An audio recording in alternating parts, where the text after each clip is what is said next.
বন্ধুরা, আমরা হাউসওয়াইফ হলে হবে কি, আমাদেরও কিন্তু বাড়ির কাজ করার একদম নির্দিষ্ট কিছু নিয়ম আছে।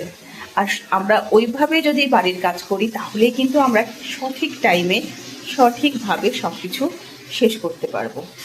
তো চলুন আজকে নতুন দিনে নতুন ভিডিওটি গুড মর্নিং, রাধে রাধে। আশা করি আমার কাছে চলে সকল বন্ধুরা আপনারা ভীষণ ভালো আছেন, আমরাও ভালো আছি। আমি মৌমিতা আজকে নতুন দিনে নিয়ে চলে এসেছি আর একটি নতুন ভিডিও শুধুমাত্র আমার বন্ধুদের জন্য। তো চলুন সকাল সকাল শুরু করি আজকে নতুন ভিডিওটি। আপনারা অবশ্যই পুরো ভিডিওর সঙ্গে থাকবেন। এই রান্নাবান্নার কাজটা সকাল সকালে যদি করে নেওয়া যায় তাহলে কিন্তু হাতে অনেকটা সময় পাওয়া যায়। সারাদিনের অনেক কাজ থাকে, আর শুধু কাজ নয়, একটু নিজেদেরও রিল্যাক্স থাকে। তারপরে একটু বাড়ির লোক আছে, বন্ধুবান্ধব আছে, তাদের সাথে একটু ফোনে কথা বলাও থাকে। আর যদি সকাল সকাল রান্নাটা সেরে নেওয়া যায় তাহলে কিন্তু বিশাল বড়, মানে সবচেয়ে বড় কাজটা কমপ্লিট করে নেওয়া যায়। আর আমার বাড়িতে তো কর্তাবাবু যেহেতু সকাল সকাল খাবার খায়, আর একদিকে এই সকাল সকাল খাওয়াটা কিন্তু খুব ভালো, কারণ অনেকের বাড়িতে দেখি সেই বিকেলে 4:30 5টার সময় এসে তারপরে কিন্তু তারা ভাত খায়। কিন্তু কোথাও আমি দেখিনি বা কোনো ডাক্তার বলে না যে বিকেল 5টার সময় ভাত খাওয়ার সঠিক নিয়ম। তাই অবশ্যই চেষ্টা করা উচিত একটা টাইম মেনটেন করে চলা। আর বাড়ির সদস্যরা টাইম তখনই মেনটেন করতে পারবে যদি আমরা নিজেদের টাইমটা ঠিকঠাকভাবে মেনটেন করতে পারি, তাই না? তো রোজকার মতো আমি আবার চলে এলাম সকালবেলাতে আগে রান্নাবান্নাটা কমপ্লিট করে নেওয়ার জন্য। কারণ আমার মনে হয় রান্নাটা যত তাড়াতাড়ি করে নেওয়া যায় ততটাই ভালো, কারণ আমার হাতে তো এমনিতেই সময় থাকে না। কারণ এদিকে রান্না করতে করতেই কর্তাবাবুর খাওয়ার টাইম হয়ে যায়, আর তার সাথে সাথে ছেলেরও রেডি করারটাও হয়ে যায়। তো আজকে আমি এদিকে রান্নাটা বসিয়েছিলাম, আর তারপরে কর্তাবাবু ওখান থেকে আমাকে ফোন করলো, মানে বাজার থেকে, যে তুমি আজকে ডালটা চাপিও না, আজকে আমি মাছ নিয়ে আসছি। তো ঠিক আছে, তো আমি মাছটা করব বলে আগে থেকেই যা যা কাটার সব কেটে রেখেছি, যা মশলা করার সেটাও করে রেখেছি। আর ওইদিকে ভেবেছিলাম যে কর্তাবাবু আর ছেলেকে দুজনকেই আজকে রুটি সবজি দেব। এই যে আলু পেঁপের তরকারিটা করছিলাম, তো ভাবলাম যে আজকে ওটাই দিয়ে দেব। আর এদিকে একটু ঘুগনিও করেছি, তো সব মিলিয়ে খুব সুন্দর সব কিছু হয়ে যেত দিয়ে দেওয়াটা। কিন্তু ছেলে আমার সকালবেলায় উঠেই গল্প অন্য একটা বানিয়ে ফেললো। তো সঙ্গে থাকুন, সে গল্পটাও জানতে পারবেন। কিন্তু বুদ্ধি দিয়ে চললে, আর সত্যি কথা বলতে আমরা যে এই যে ঘর সংসারের কাজেও এত বুদ্ধি লাগাই না, আর আমার তো একটা কথা মনে হয়, যত বেশি বুদ্ধিটাকে ইউজ করা যাবে ততই কিন্তু বুদ্ধি বাড়বে। আমি যখন প্রথম এই ঘর সংসারের কাজে এসেছিলাম তখন কিন্তু এত বুদ্ধি খাটিয়ে জিনিসগুলোকে গুছিয়ে করতে পারতাম না, কিন্তু এখন করতে করতে এমন একটা অভ্যেস হয়ে গেছে, এখন ঠিক মানে জোর তাল লাগিয়ে কিছু একটা রান্না করে নামাই যায়। তো আজকে আমি এদিকে একটু ঘুগনিটা, যে কিছুক্ষণ আগে বললাম ঘুগনি না, মানে আমি আজকে একটু তরকার যে সব মেশানো ডাল সেটা আজকে ভিজিয়েছিলাম, মানে গতকাল রাতে। তো সেটাকে সেদ্ধ করেছি, আর ওটাই ভাবলাম যে আজকে এই তড়কা দিয়ে দেব, ডিম তড়কা করে, আর ওইদিকে রুটি দিয়ে দেব। তাহলে একবারে টিফিনটা আমার সুন্দরভাবে দুজনেরও কমপ্লিট হয়ে যাবে। আমার ছেলে এমনি রুটি তড়কা খেতে ভীষণ ভালোবাসে। তো আজকে এটাই কিন্তু আমার সকালবেলার প্ল্যান ছিল, কিন্তু এই প্ল্যানটা চেঞ্জ করতে হলো কিছু। আর আজকে তো আমিও ভাবলাম যে এদের সাথে সাথে যখন আমি দুটো 4টে রুটি বানাচ্ছি, তো তার সাথে নিজেরও 2টো রুটি বানিয়ে নিই, কারণ আমরা তো নিজের ইচ্ছে হয়েছে নিজে খাবো সেই ভেবে তো বানানো হয় না। কিন্তু যখন এই সুযোগটা আছে যে রুটিও হচ্ছে তড়কাও হচ্ছে, তো আমি আজকে সকালে উঠে ওটাই ভেবেছি যে ওদিকে ডাল তরকারি মাছ যা করছি দুপুরের রান্না সেটা তো ঠিক আছে, কিন্তু এদিকে আজকে রুটি তড়কাটাই আজকে আমিও টিফিন করব, মানে একটা মজাদার সকাল সকালের টিফিন হবে। কিন্তু গল্পটা ওখান থেকে একটু বেঁকে বসলো যখন ছেলে উঠে বলল, আমি রুটি তড়কা বাড়িতে খেয়ে যাব কিন্তু টিফিন নিয়ে যাব না।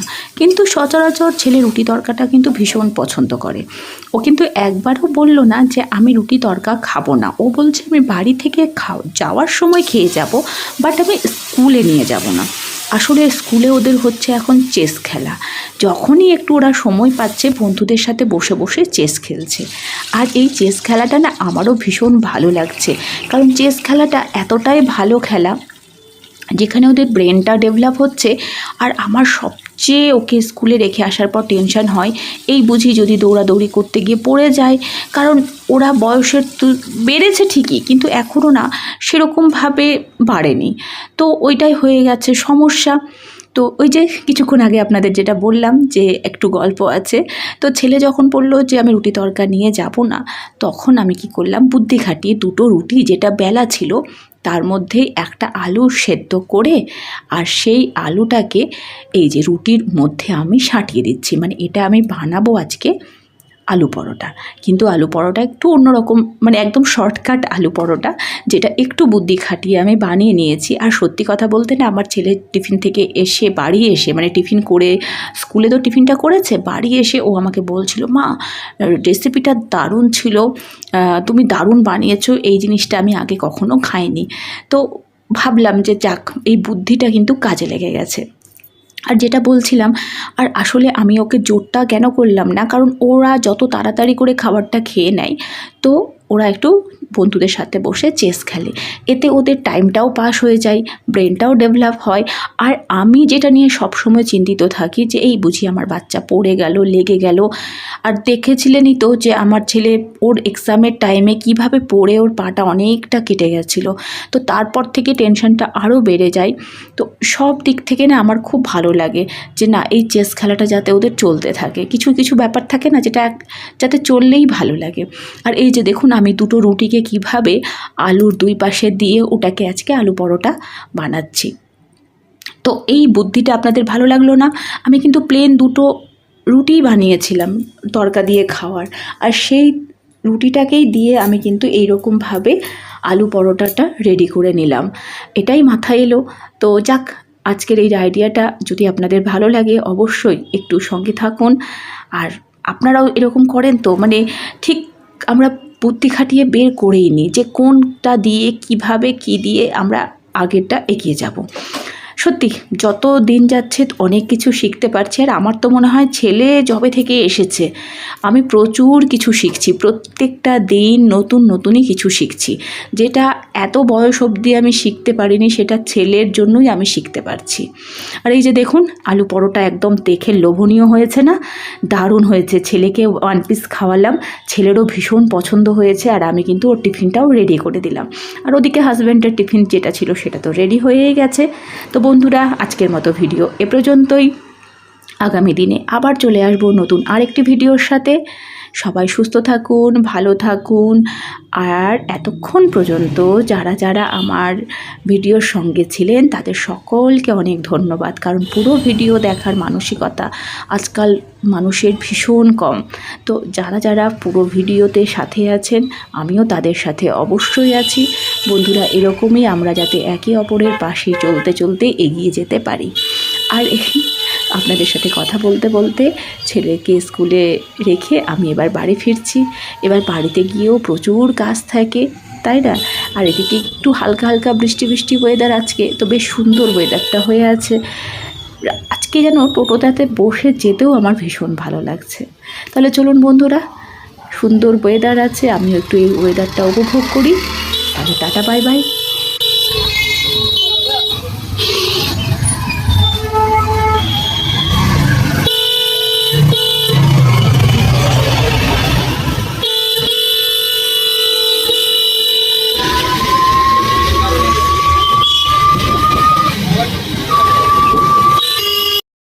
তো এখন বাজে 10:30, 10:35, 10:35। আর ছেলেকে স্কুলে রেখে আমি কিন্তু বাড়ি ফিরে এলাম।